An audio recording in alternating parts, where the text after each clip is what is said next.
Second service, how we doing? Fantastic. It's great to be with you. Hey, a couple things just kind of want to lean into before we dive into this morning's content. The first is to let you know that we actually have a counseling department here at Neighborhood Church. You may not know that.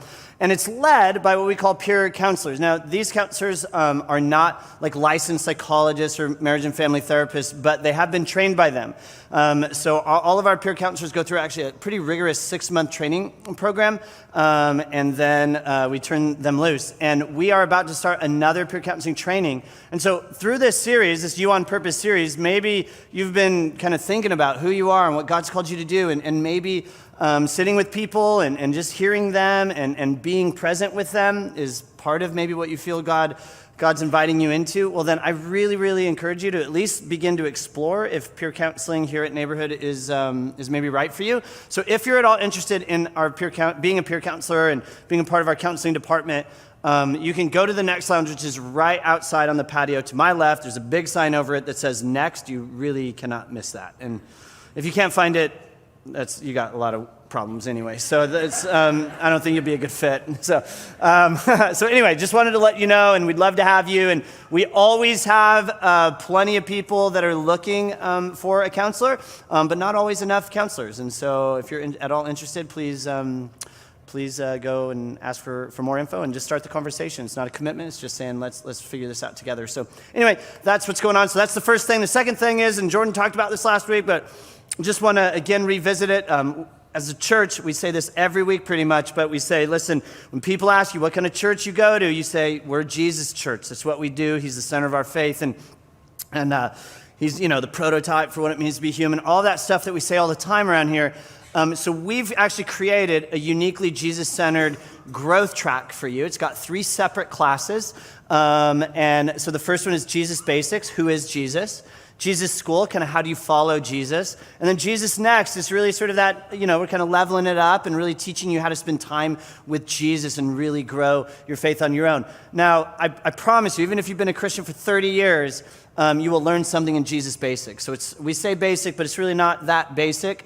So I want to encourage you, and maybe you don't want to go, Jesus Basics, Jesus School, Jesus Next, just because you're contrary like that. That's totally fine. You can just jump straight to Jesus Next, or however you want to do it. But here's what I hope. I hope that every single one of you at Neighborhood Church will at some point go through all 3 of those, because they're really amazing. They're short term. We're actually starting this week. So Jesus Basics and Jesus Next meet Tuesday night, and Jesus School meets Wednesday nights. And it's really just for like the next five weeks. So you're not committing your life away, but you are investing in your relationship with Jesus, and I want to encourage you to do that. You can sign up at ncvisalia.com/grow, or again, you can go out to the Next Lounge outside on the patio to my left. Last commercial, you may not know this, but on Wednesday, the church, so the Christian church historically has its own calendar. Maybe you didn't know that.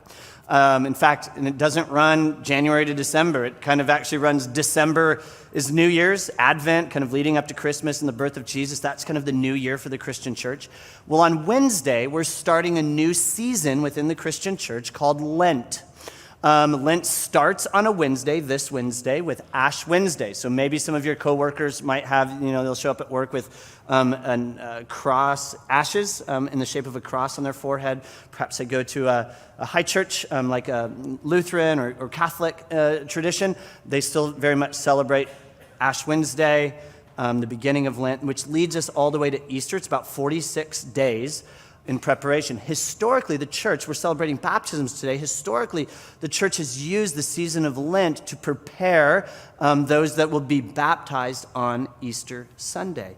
But over the years, it's sort of just been adapted and changed. And so now it's just a time, oftentimes, if anyone grow up Catholic and kind of did the Lent thing? Yeah, so any of you, you gave up something for Lent, right? That's been part of the process. And that's just part of the season. So Neighborhood doesn't necessarily highly lean into those things, but we do want to make note of it, and we do want to invite you to sort of level up your experience this Easter in terms of your own faith. And so what we have Sunday is we just picked up a bunch of copies of Christianity Today, came out with a sort of Lent and prepare for Easter little devotional. It's just kind of each week it celebrates, and it's all rooted in different kind of historic Easter kind of hymns from the church. And a good buddy of mine wrote the first one, and so we picked up 150 copies or something like that of this. It's free to you. It's out at the Next Lounge. Again, don't go, it's very limited, right? There's a lot more than 150 people that attend Neighborhood, so if you just like free stuff but you have no intention of reading this, don't go get one. If you think you want to do this, well, then please go grab one, but also if there's 6 people in your family, just take one kind of a thing, right? Anyway, but this is out here. It's called The Wondrous Cross, and just a way we can kind of be a resource broker to you all, and hopefully you take advantage of it and kind of lean in this Easter. Sound okay? So that's right outside. So, all right, all my commercials are out of the way. I'd like to tell you a story this morning, and it's a story that when I came across it, I was like, oh my gosh, this is so fascinating. But it's also sort of a story, it took me a minute to understand. It's a nautical legend, and I'm not a nautical person. I don't sail. I'm not on a boat very often, but this legend, this nautical legend, is actually just fascinating to me. So here's how the story goes. It's December 30th of 1899, and the passenger steamer, the SS Warramoo, is making its way from Vancouver all the way to Australia. And what the ship's navigator realizes on December 30th is that where the Warramoo was positioned, right? So the Warramoo was positioned at latitude 0 degrees 31 minutes north and longitude 179 degrees 30 minutes west. If you're like me, I have no idea what that means at all, right? But I want to show you where it is on a map because it's really, really fascinating. It is the exact place where the equator and the international dateline, or it's very near where the equator and the international dateline cross. And the ship's first mate recognizes this. When he realizes where the ship is, he's like, oh my gosh, this is crazy. And he gets the captain and he gets the ship's navigator and he's like, hey, let's do something kind of cool. And they realize they're only a few miles away from that intersection of the equator and the international dateline. And so they decide they're going to take full advantage of the opportunity of what would be just a navigational freak for the ages. And after double checking the ship's coordinates, they decide to change course slightly so that right at midnight on December 31st, the SS Warramoo would sit on the equator, right, at exactly the point where it crossed the international dateline. And as a result, the forward part of the ship was in the southern hemisphere in the middle of summer, but the back of the ship was in the northern hemisphere in the middle of winter. The date in the back of the ship was December 31st, 1899. The forward part of the ship, though, sat on January 1st, 1900. Now listen, this is crazy.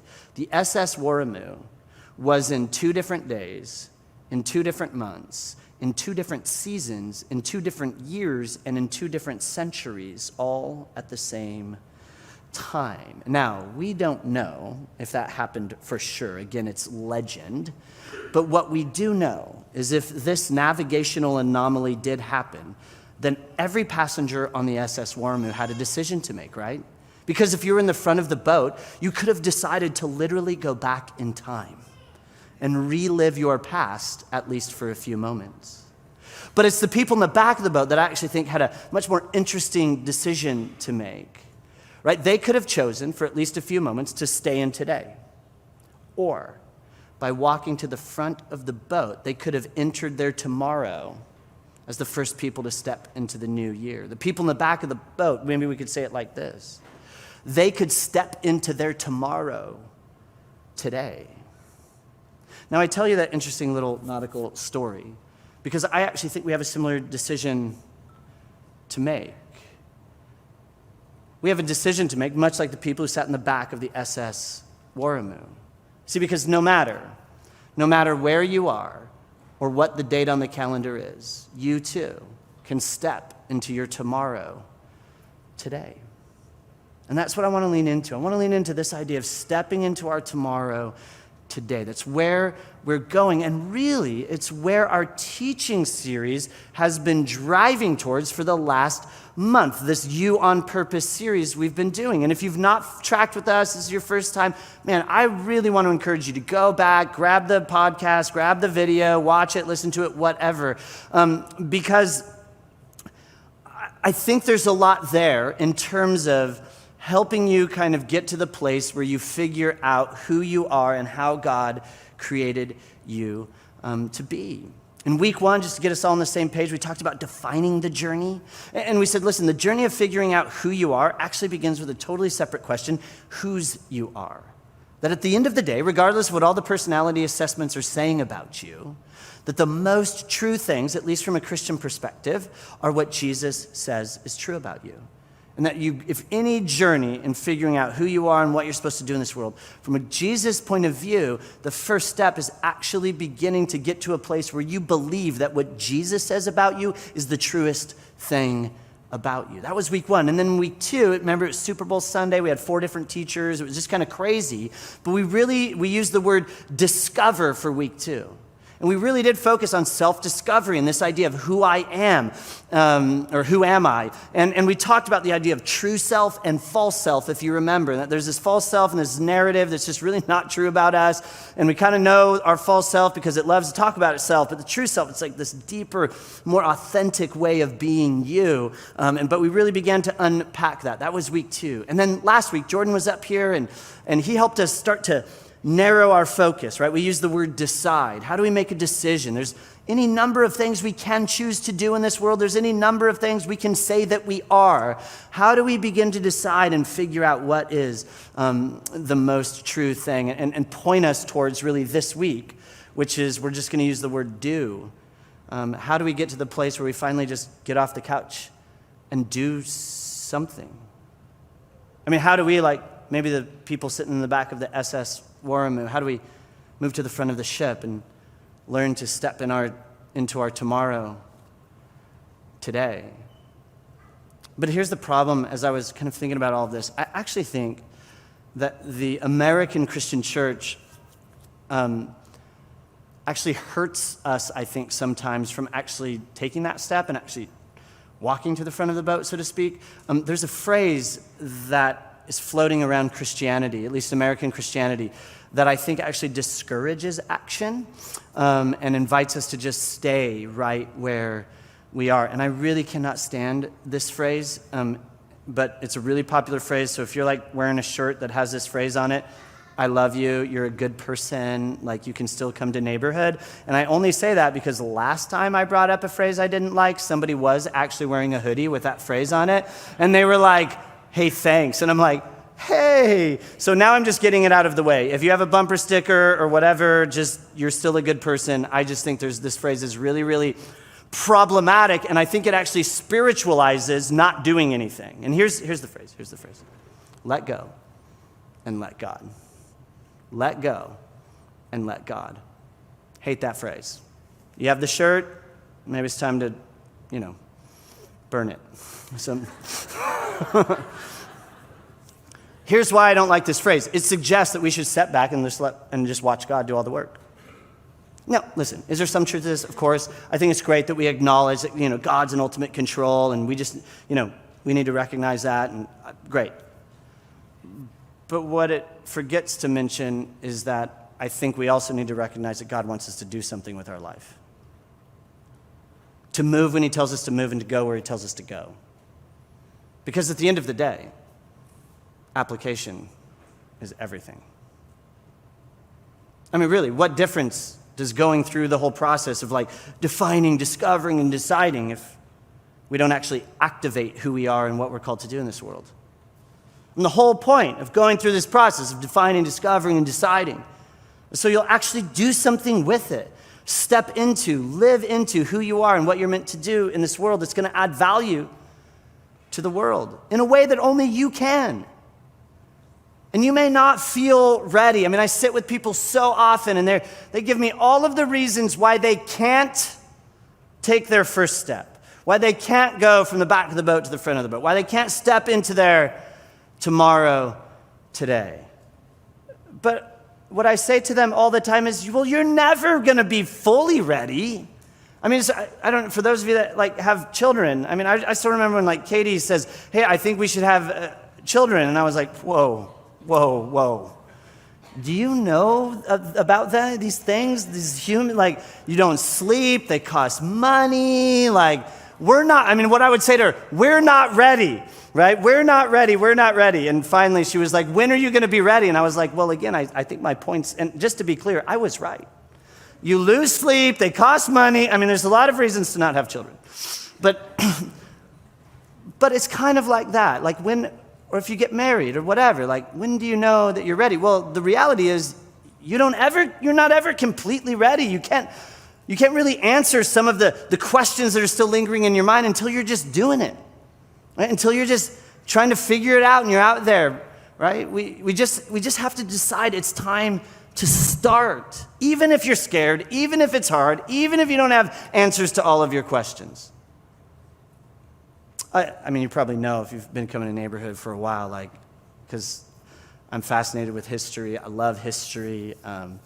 My wife is always, Katie, she's like, you talk about history too much in your sermons. And I'm like, yeah, but they keep giving me a microphone, so just whatever. And one of the characters I love from history, and pretty recent history, 20th century history, is Amelia Earhart. You're familiar with her? She's like American aviator, championed the advancement of women, right? She was the first woman to fly solo across the Atlantic. She was the first person ever, male or female, to fly solo from Hawaii to the U.S. mainland. But of course, her story is tragic, right? Tragedy strikes while she's trying to fly around the world, circumnavigate the globe. All of a sudden, she just disappears over the Pacific in July of 1937. Plane wreckage was never found. She was officially declared lost at sea. It's kind of a big deal. And her disappearance, still today, I mean, 2022, right? Her disappearance remains one of the greatest unsolved mysteries of the 20th century. But Earhart said something that I love, and I want to share it with you. Here's what she said. The most difficult thing is the decision to act, to take a step, to walk to the front of the boat, begin the hike. The rest is merely tenacity, or I like the word grit, right? The most difficult thing to do is to just decide to do something, right? Once you take action, I mean, that's when you start to see actual results. Taking action, I would say, is actually the key to answering the questions, who am I and what am I supposed to do? I mean, really, you can only process for so long, right? You can only sit with something for so long. I mean, real answers are actually found when you just start walking, when you just decide to act. Jesus, you may not know this, Jesus had a half-brother. His name was James. And James is a fascinating character from history as well. Anyway, he wasn't an early believer in Jesus, but he becomes a believer in Jesus after the resurrection, and it's this whole thing. And he ultimately, James, becomes the leader of the Jesus movement in the city of Jerusalem early on. And James ends up writing a letter to the people he was pastoring that survives antiquity, and we have it today, and we could just call it the book of James. And in it, he sort of speaks into our conversation this morning, and here's what he says. He says, listen, do not merely listen to the word. Don't just listen to Jesus and so deceive yourselves. Because if all you're going to do is listen, you're essentially just lying to yourself. Do what it says. Anyone who listens to the word of Jesus but does not do what it says is like someone who looks at his face in a mirror and after looking at himself goes away and immediately forgets what he looks like. In other words, all the work that you've put in the process so far, it's just wasted if you don't take action, if you don't do something. I mean, I think James, he wrote this almost 2,000 years ago. It's incredibly relevant for us today. He's just saying, listen, there's a tension that exists out there, right? There's a tension for those of us who are at least committed to listening to the wisdom of Jesus, because somehow that listening to Jesus, it opens us up, makes us vulnerable to a version of self-deception, right? And the truth is, every single Sunday, self-deception is happening in every single church in the world, right? Because here's what happens. Church culture, right? And this was true today, and it's true in James's day, right? We've convinced ourselves we get credit if we're in the building, right? We're here, so like that's, like God knows, and I'm here, and we think God's giving us credit for just listening. We actually think, well, we're spiritual people, or we're like good religious people because we've been in the room, or we've listened to the podcast, or whatever. And James is just simply saying, yeah, no, that's not actually true. Because we're thinking there's value in something in which there's absolutely no value at all. It's activating your calling. It's activating your purpose. It requires action. You can't just let go and let God. You have to get up, start walking to the front of the boat. Let go and let God is a myth. The reality, the truth of the matter is that we must act in order for God to take us somewhere. And this idea of acting in order for God to take us somewhere actually reminds me of one of the oldest stories that gets told in the biblical text. It's the story of a guy named Abraham, and if you're not familiar with this guy, I mean, he's introduced like really early on in the Bible, and he plays this vital role in the story of Christianity, but honestly, not just the story of Christianity, he's also a big player in both Judaism, the Jewish faith, and Islam. You may not know this, but the common denominator, actually there is something that holds Christianity, Judaism, and Islam together in many ways, and it's this guy Abraham, right? See, the thing that's true of Abraham is that the prophet Muhammad, Moses, and Jesus of Nazareth, they actually all believe that this guy Abraham was a real guy, and that he was the one that pulled the trigger and launched what would become all three ideologies and all three religions. Abraham sits at the center of everything historically that has anything to do with man connecting with the divine. And with that being said, I mean, there's a lot we could say about Abraham's story, but today I just want to show you how Abraham's story starts. Here's how Abraham's story starts, by him very quite literally getting up and taking a step. Here's how it reads. The Lord said to Abram, now there is a name change that occurs in Abraham's story. It starts Abram, becomes Abraham. The Lord said to Abram, go from your country, your people, and your father's household to the land I will show you. So, go. I mean, that's it. Just go. Just leave everything familiar. And here's what I find so significant. Abraham, I want you to leave everything familiar. I want you to start walking before you know how the story is going to play out. Before you can see the destination with any clarity. God's just saying, I'll show you. I need you to start walking and we'll figure this out. Pack up and go. Without ever knowing the route, without ever knowing the destination, just start moving forward. Take action. That's it. That's the story of Abraham. And now today is like Father Abraham, and we sing like weird songs in Sunday school as a kid. And we do all of this stuff about this guy who just started walking, and he had no idea. I think today we're so like, well, I can't go yet because I don't know. I think we put a little too much emphasis on the first step because we're like, well, if I take the first step and it's the wrong first step, well, my whole life's going to derail and that's it. Why do we think that? The first step is simply the first step. And then you take the next best step and the next best step. And you know what? At some point, I think what's true of Abraham is true of us. We'll be shown. We'll see the destination at some point, but we don't need to see it just yet. And especially, listen, for those of you that are Jesus people, here's why you should have the courage to take that first step. From a Christian perspective, we can take the first step even if we don't know how it's all going to work out, because we trust the one who does, Jesus. We don't need to know how the story ends because we trust the one who does know how the story ends. So we really can just get up and walk to the front of the boat, and it's okay, and we can trust that we don't need to know the route yet, we don't need to know the destination yet, but I trust the one who does, and we can just start walking.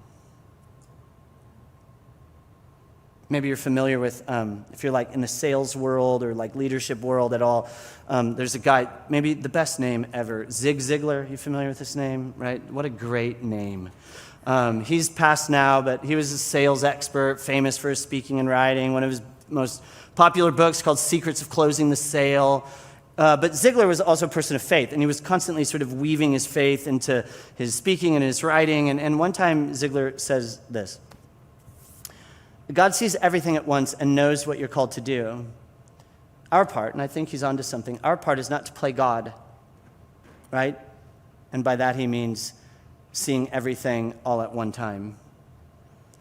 Our job, though, is to trust God, to believe that our single solitary life can make a difference. I mean, isn't that a great concept? Trusting God that your single solitary life can, and I would say more than just can, but like is actually uniquely designed to make a difference in a way that nobody else can. And if that's true, I mean, my question then is just, well, what's keeping you from getting started? I mean, why wait one more minute?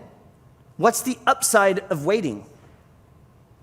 I mean, if you're planning on doing something with your life, or better yet, right, to maybe use Jesus' church language, like unlocking your God-given identity and purpose to make the world a better place, right? If that's what you want to do, why aren't you doing it? And if you're thinking, well, Forrest, we have this 10-year plan, and we're just waiting for the kids to get out of the house, or waiting for, the promotion to come through, we're just waiting for this or waiting for that. I mean, I just think instead of your 10-year plan, like we should be asking, why can't I do this in the next 6 months? Listen, I turned 46 yesterday. That feels kind of old. Yeah, no thanks, yeah. Are you like, woo, you're still alive, good for you? In fact, I joked with Katie, she said, what do you want for your birthday? I said, an urn for my ashes, because that's how close I'm getting. But if I've learned anything in 46 years, and every day I kind of think it's not much, but I've learned that 10 years is a long time with a lot of variables that are way outside my control. And so at 46, I'll tell you, I've just become a lot more concerned about today. What am I going to do today? How can I leverage today for tomorrow? Or like we kind of started today, like how can I, like the people in the back of the SS Warmu, how can I step into tomorrow today? How can I do that?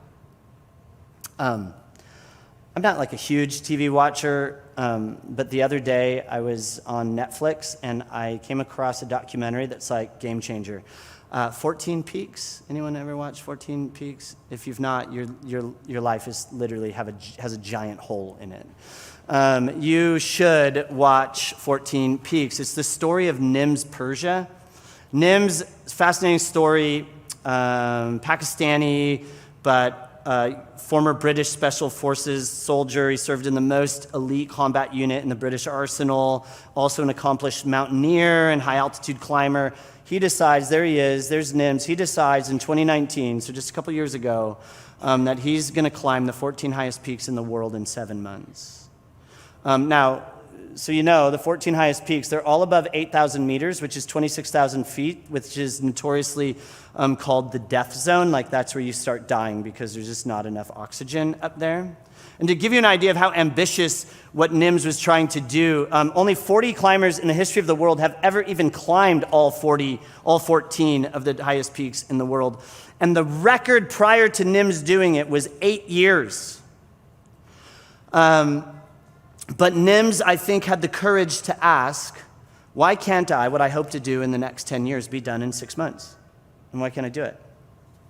Why can't I step into my tomorrow today? And I mean, here's a spoiler alert. Nims, in 6 months and 6 days, climbed the 14 tallest peaks in the world. He called it Project Possible because everybody kept telling him it was impossible. Now you know what you're going to do tonight. You know what you're going to watch as a family. You're going to go on Netflix, you're going to watch 14 Peaks, and your life will be better for it. And I think that's just the question that we have to wrestle with. What are you going to do, and why aren't you doing it yet? And why do you keep talking about 10 years when you can leverage today to step into your tomorrow? And why? Why would we not do that? And I think Jesus, he tells this fascinating story. Jesus was kind of famous for just making stories up that had these great sort of principles in them. And One day he tells a story about seeds and dirt. And I just want to read you the story because I think it kind of speaks into our conversation this morning. And it's a little longer, but hang with me. So here's what Jesus says, totally made up. A farmer went out to sow his seed. As he was scattering the seed, some fell along the path, and the birds came and ate it up. Some fell on rocky places where it did not have much soil. It sprang up quickly because the soil was shallow. But when the sun came up, the plants were scorched, and they withered because they had no root. Other seeds fell among the thorns, which grew up and choked the plants. Still other seed fell on good soil, where it produced a crop 100, 60, or 30 times what was sown. Whoever has ears, let them hear it. Now, super weird story. And what I want you to see, and I'm going to give you a little Bible interpretation trick this morning. I want you to see that there are three elements: seeds, sower, and soil, right? That's it. So we got the seeds, we got the farmer, we got the dirt. That's what we have in this story.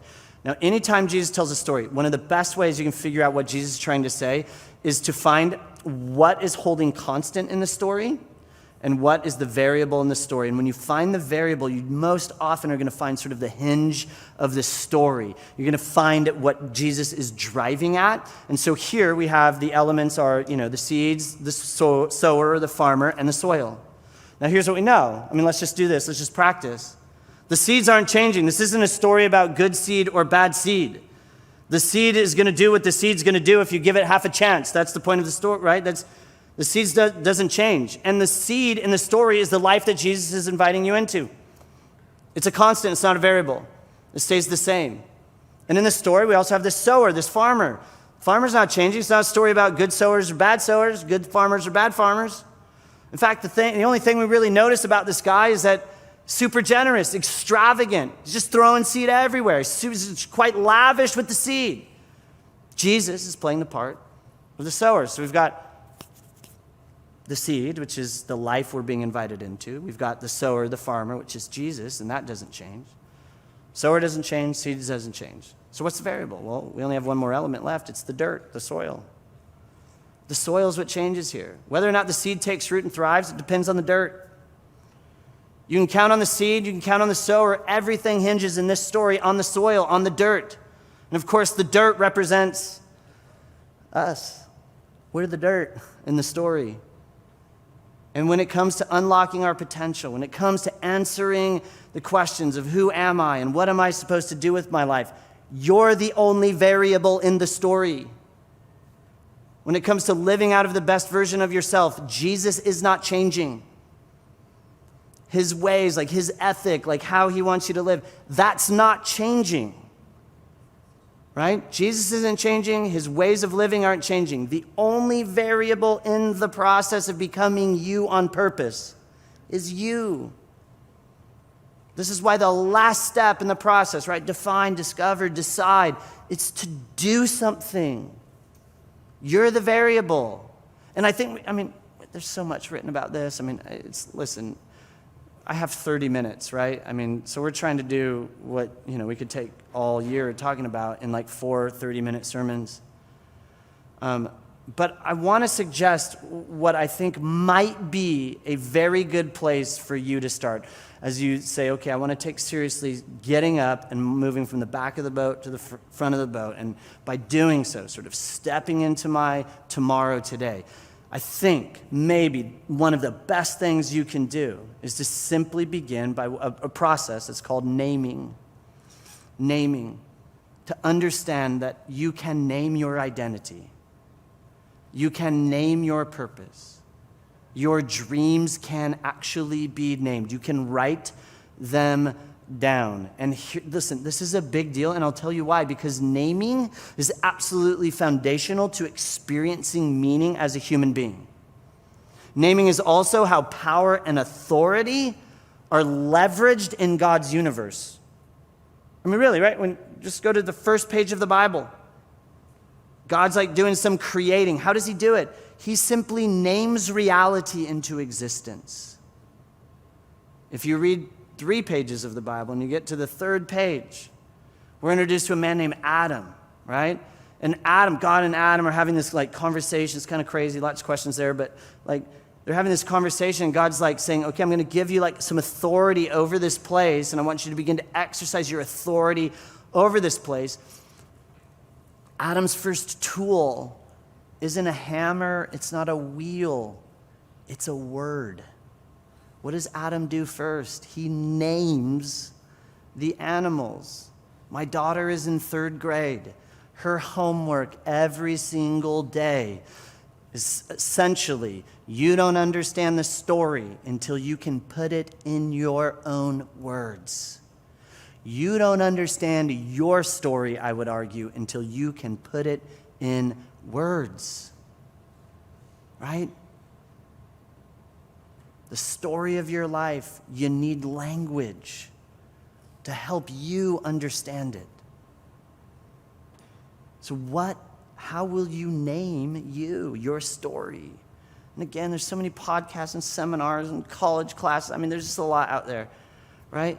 But I want to just suggest 5 questions that you can just literally write down the answers to. And to take this, obviously take it a little bit seriously and not just write anything, and bring wise counsel around and pray, discern, all that stuff that we've talked about already. But I think we can name 5 things. And the first is mission. What am I called to do? I mean, just write the answer to that question. What do you think it is? Why do I do it?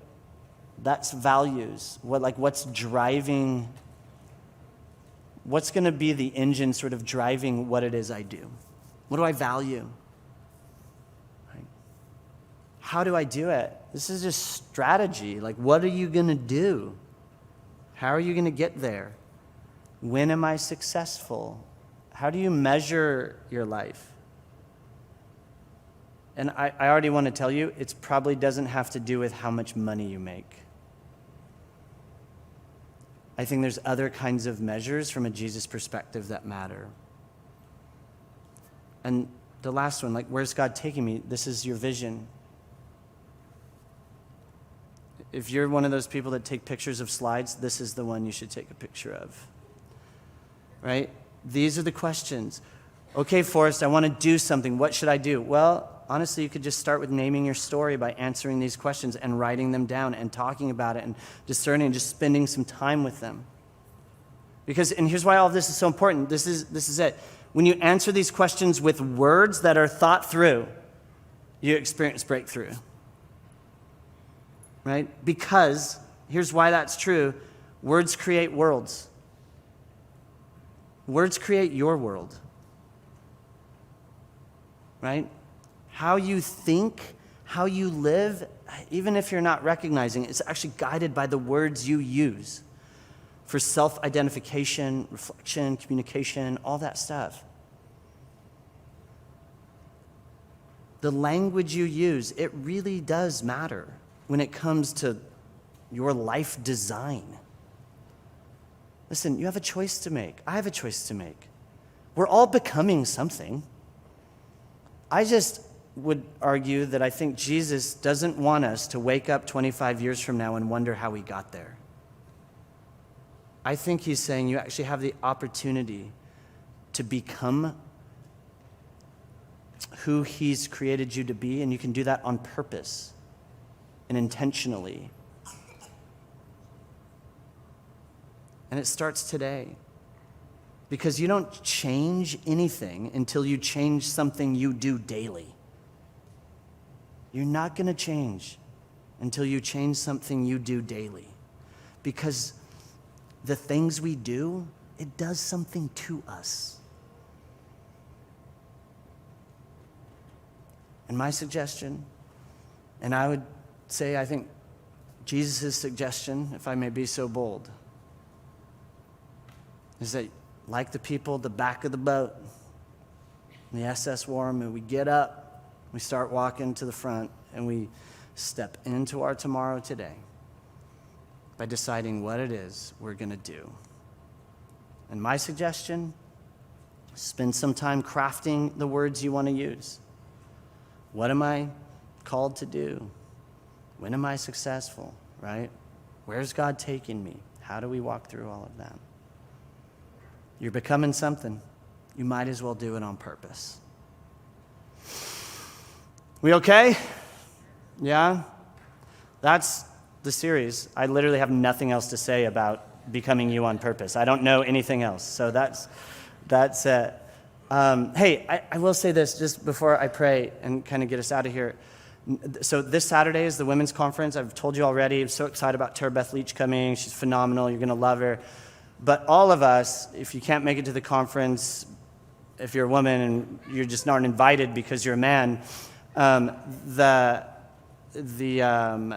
Beth Leach is spending the night, and she's going to do all of the teaching next Sunday. So I'm really excited for you to get to hear her.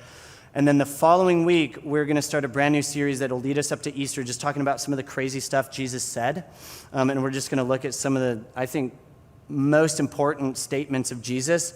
And then you're kind of stuck with me for most of that series. I tried to get out of it, but I couldn't. So I'm going to be teaching through the month of March and Easter. So anyway, that's kind of where we're going. Just a quick heads up. And don't forget, you can grab your kind of Lent, Easter kind of devotional or, reflections out at the next tent or lounge. Can I pray for us? And then we'll get out of here. So Jesus, thanks. Thanks so much for today. And man, that you just want great things for our life. I mean, I just think that's pretty awesome. That you're inviting us to discover who we are and how you've uniquely designed us to add value to this place that we call home and to your kingdom and to what you're trying to do in the world. And that's pretty amazing. And so we're grateful. So help us have the courage to maybe start asking those really hard questions, like, how can I squeeze my 10-year plan into the next 6 months? And just to get up and start walking to the front of the boat and step into our tomorrow today. And Jesus, we love you, and it's in your name that we pray. Amen. Happy birthday to you. Nobody wants to hear that. Please don't. We're not actually going to sing. Although, Forrest, before you leave, I want to say from the bottom of my heart, from the rest of the community here at Neighborhood Church, I want to say thank you so much for always making me look younger than you. Thank you so much. Let's give it up for the birthday boy.